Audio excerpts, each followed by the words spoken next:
July 2009, there was a 42-mile bike race in North Iowa with a 50 and over category. I was 52. I competed in a few triathlons in my early 40s. Cycling was my strength. I thought, perfect, this is a great opportunity for me to compete. The challenge was I hadn't had many miles yet that year, and I hadn't had a lot of experience cycling in pelotons. But, not to worry, this is a 50 and over group, right? It can't be that competitive, can it? Well, the morning of the event, I spied the competition, and my first thought was, really? Shave legs? And I found out how serious they were about 8 miles into the race. We are clipping along at a very good pace. Unfortunately, I'm in a bad draft lane on the outside. I need to make a move to get to the back center. I started to make that move. Boom, within seconds, gone. The peloton left me, never to catch up. Persevered to finish the race, not last, but second to last. Besting a guy 15 years my senior. Yeah. Boy. And in a matter of the perseverance scale, that was very minor compared to what I had already experienced and what I was about ready to experience. Let's roll back the clock to 3 years, June 30th, 2006. This was a huge day for my business partner, Doug Peterson, and me, because we had just signed all the agreements to buy out our majority owner, the man who hired us. It was a 6-month arduous process, leaving Doug wanting to tap out toward the end because he just felt like the premium we were paying, much too high. But he was the finance expert, and he was the architect of our partial ESOP that we were going to be implementing. I needed him. I prayed about it, and I went to him, and I persuaded him, this is in the best interest of our members, and everything will work out. So Doug became CEO, and I was president of our company, Metalcraft, a leading producer of durable barcode and passive RFID nameplates and labels. So if you happen to have a car wash label or a toll label on your vehicle's windshield, more than likely that's passive RFID. That's our business. That's our sweet spot.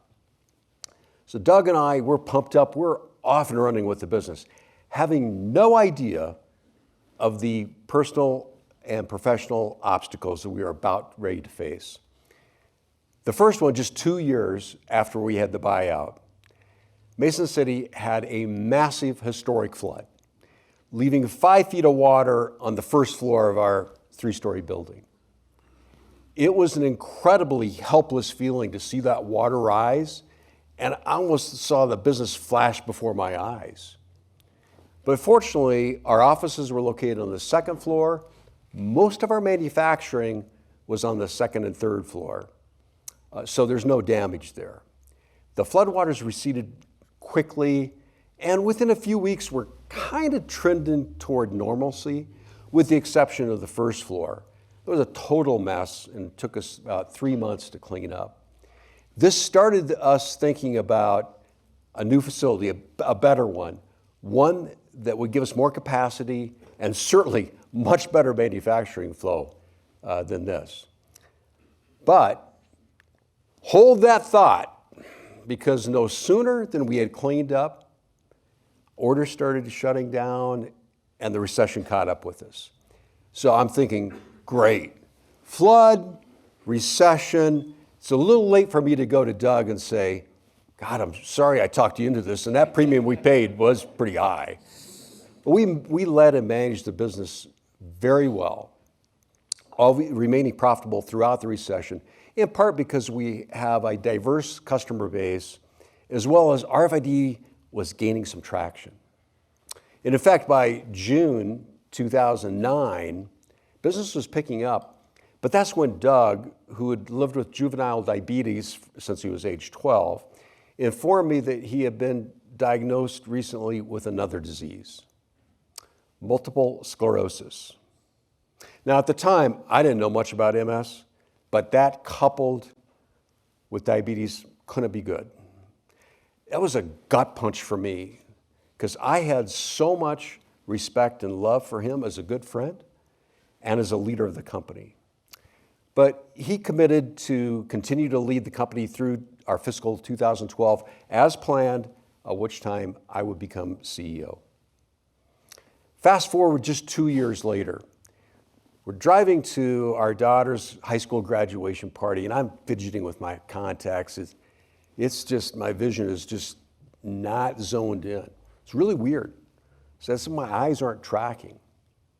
3 days later, I have full-blown double vision, and I'm in a tube with an emergency brain MRI. That gets your attention pretty quickly. Fortunately, the diagnosis was sixth nerve palsy, which controls the tracking of your eyes. And the prognosis was pretty favorable. If I could live with about 12 weeks of double vision, chances are my vision would return. And thankfully it did. But I had leg weakness, I had tingling, and I had a couple other nagging symptoms. And I kept thinking, oh, they'll just go away. I mean, it'll get better. But month after month, they didn't go away. And by April 2012, I could no longer ignore it. And I too was diagnosed with MS. Most of my lesions were on my spine, which meant that mobility could be tricky in the future. Man, that's a lot to process. I mean, first of all, how in the world can Doug and I both have MS? I was going to be leading the company as CEO in 5 months. I was supposed to be the healthy one. God had a way of tapping on his shoulder saying, you're not, pal, you're not in control here. But I was feeling pretty well, and if you looked at me, you wouldn't have known that I had MS. So I committed to leading the company as CEO. The first week of CEO, we officially broke ground on our 46,000 square foot new facility. It was an exciting time for us. We made darn sure to build on high ground this time. But 2013, my first year, was fraught with personal and professional challenges. One, I was still adjusting life with MS, trying to figure that out. Two, while the building would be ultimately great, the construction process, it was disruptive for us. Three, I began to fret about debt, which I shouldn't have, but I did. And the last one, I really missed my good friend, Doug Peterson, by my side leading the company. And I was leading as if I was the number 2 guy still. So no surprise, the results were lousy. Sales, operating profit down 4.2% and 20% respectively.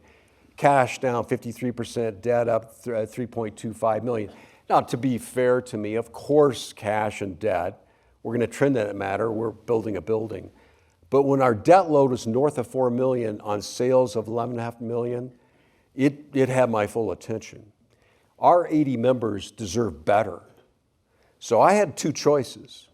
One, I could fire myself and hire a CEO, or I could commit and persevere to be an authentic leader, and specifically a much more of a servant leader. So I chose the latter. Our 6 core values, our foundational values, I truly believe and still believe today, if I could lead with integrity and concentrate on member owners focus, not ignoring the rest, but concentrate on member owners focus, the rest would follow. The team would take care of the rest. So I embarked on what turned out to be a 10-year journey of becoming that more authentic servant leader. And I have a few examples that I want to share with you. Some of them aren't earth-shattering, but they certainly produced much better results for me than I could have imagined. The first, if I'm going to be a servant leader, I needed to invest more time on the floor. I needed to establish deeper, more meaningful relationships with our members. With a sales guy that I am, to me, it was ask questions, listen. And so I simply did that.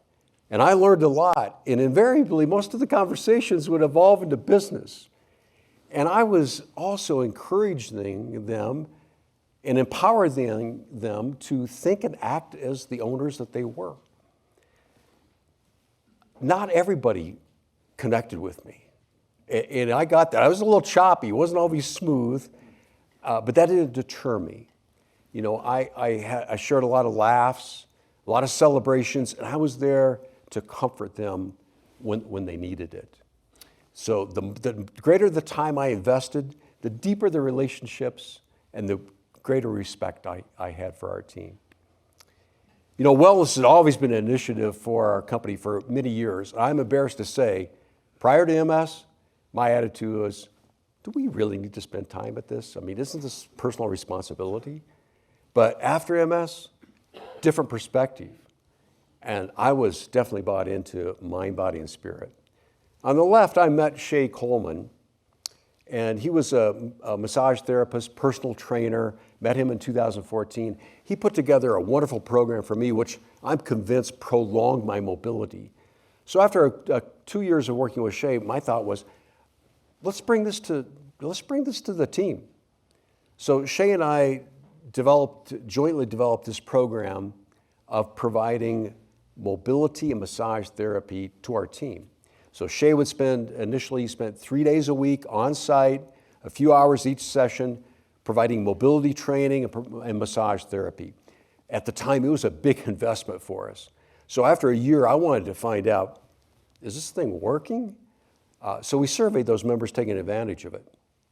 And I was blown away by the feedback. I mean, we were impacting lives personally, and that's what we wanted to do. The biggest win in that short period of time is we saved a member from having frozen shoulder surgery. So it was a huge one for us. And we continue this program today. I read Everybody Matters, an impactful book for me. I read it in 2017. And within it, there was a chapter on their leadership development, University of Barry Wehmiller. And it deeply resonated with me because personal and professional development so important to us and so important to our members. So throughout several months of jotting some notes and seeking out feedback, we rolled out our University of Metalcraft program in 2018, available to anyone that wanted to apply and enroll. And today, that program consists of about 55 to 60 hours of classroom content, and then we have a lot of work outside. We concentrate on areas of leadership skills, oral and written communication skills, and learning all facets of our business, especially finance. And my favorite is in groups, small groups, they present on relevant topics to our business to the leadership team. We've graduated 2 classes, have had several promotions from those classes, and a 3rd class is underway.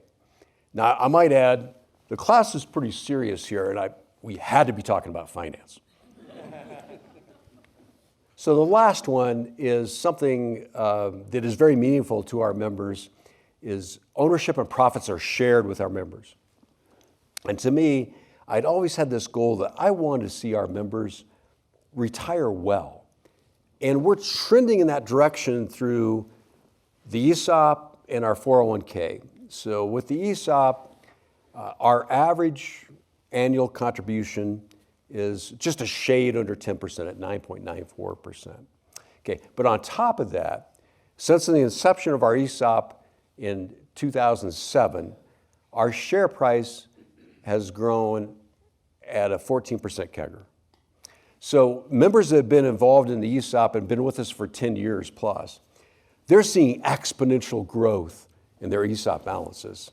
So that's positive. The second portion of that, the 401k, through a lot of education and employing such simple tools as auto-enroll, auto-escalate, today 97% of our eligible members are contributing an average of 9.8% to their 401k.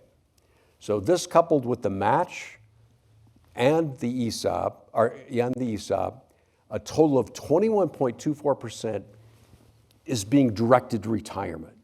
So in my opinion, that's impactful and that's helping reach that goal that I have of retiring well.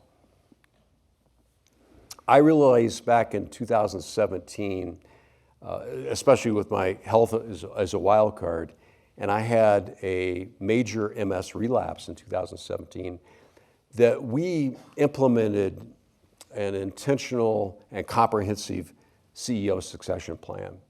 at that time. And it worked beautifully. We were promoting from within with Kyle Bermel, who's pictured above, and he's a member of Tugboat now, set to succeed me as CEO October 1st, 2023, becoming our 7th CEO in our 73-year history, leading our now $25 million company, 120 members. I was thrilled with Kyle because he had worked so diligently to prepare himself for this particular role. And he is going to be a perfect fit for us as we move toward that 100-year mark. So as I became closer to my retirement, September 30th, it became more emotional than I envisioned, just looking through and reading some of the kind notes and cards that I received. And I'd like to share one with you today. And before you get into reading this, let me just provide a little bit more context here. Levi is early 30s. He'd been with us for about 6 years. I had a deeper relationship with him, in part because his wife is confined to a wheelchair. And given my condition, there were times when I helped provide him greater perspective when he needed it. Well, Levi received this crazy offer 2 years ago. Somebody trying to poach him. No way we could match it. But we changed some responsibilities, added responsibilities, and we closed the gap. And I met with him, and I said, I met with him primarily 2 reasons. One, I wanted to make sure that he knew I wanted him to stay, and we needed him part of the organization. 2, that the long-term impact of the ESOP, the benefits of the ESOP, was in his calculus. So I summed up the conversation by saying, Levi, you have to do what's best for you and your family, and I totally get that. We hope you stay. But whatever decision, I will continue to respect and love you. Fortunately, he stayed, and he writes me this note. Do you remember that conversation? He writes me this note 2 years later, which essentially is, I remember when I was offered a job elsewhere, you said you loved me. I didn't say it at the time, but I love you too. And I thought about that, and to me, isn't this why we as Evergreen leaders tune out all the noise, all the distractions, and keep our companies private? Boy, it sure is for me. Sure, life is different today. I'm not competing in any triathlons or any bike races. I don't want to shave my legs anyway. But I'm still able to swim, and I swim quite a bit. And check out this awesome hand cycle that the team gifted me for my retirement gift. I love it.